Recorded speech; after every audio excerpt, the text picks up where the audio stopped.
शिवसेना पक्षप्रमुख आदरणीय उद्धवजी ठाकरे साहेब यांच्या आदेशान्वये आज दिनांक 28 जानेवारी रोजी संपूर्ण महाराष्ट्रात एसटी महामंडळाने जे आज भाडे दरवाढ केलं आहे त्याच्या निषेधार्थ संपूर्ण महाराष्ट्रामध्ये चक्काजाम आंदोलन शिवसेनेच्या माध्यमातून करण्याचा आदेश देण्यात आला।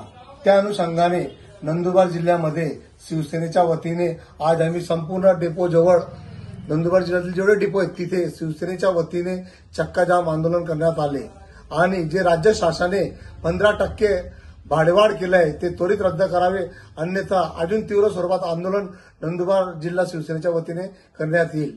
पहिलेच खूप महागाईचा भडका बळला असताना परत त्याच्यावरती 15% भाडेवाढ करून सामान्य नागरिकांच्या जीवनाशी खेळण्याचा प्रकार राज्य शासनाने केला आहे। म्हणून त्याच्या निषेधार्थ नंदुरबार जिल्हा शिवसेनेच्या वतीने आम्ही हा चक्काजाम आंदोलन केलं आहे आणि भाडेवाढ हा रद्द झालाच पाहिजे अशी मागणी आम्ही आज डेपो मॅनेजर यांच्याजवळ शिवसेनेच्या माध्यमातून केली आहे।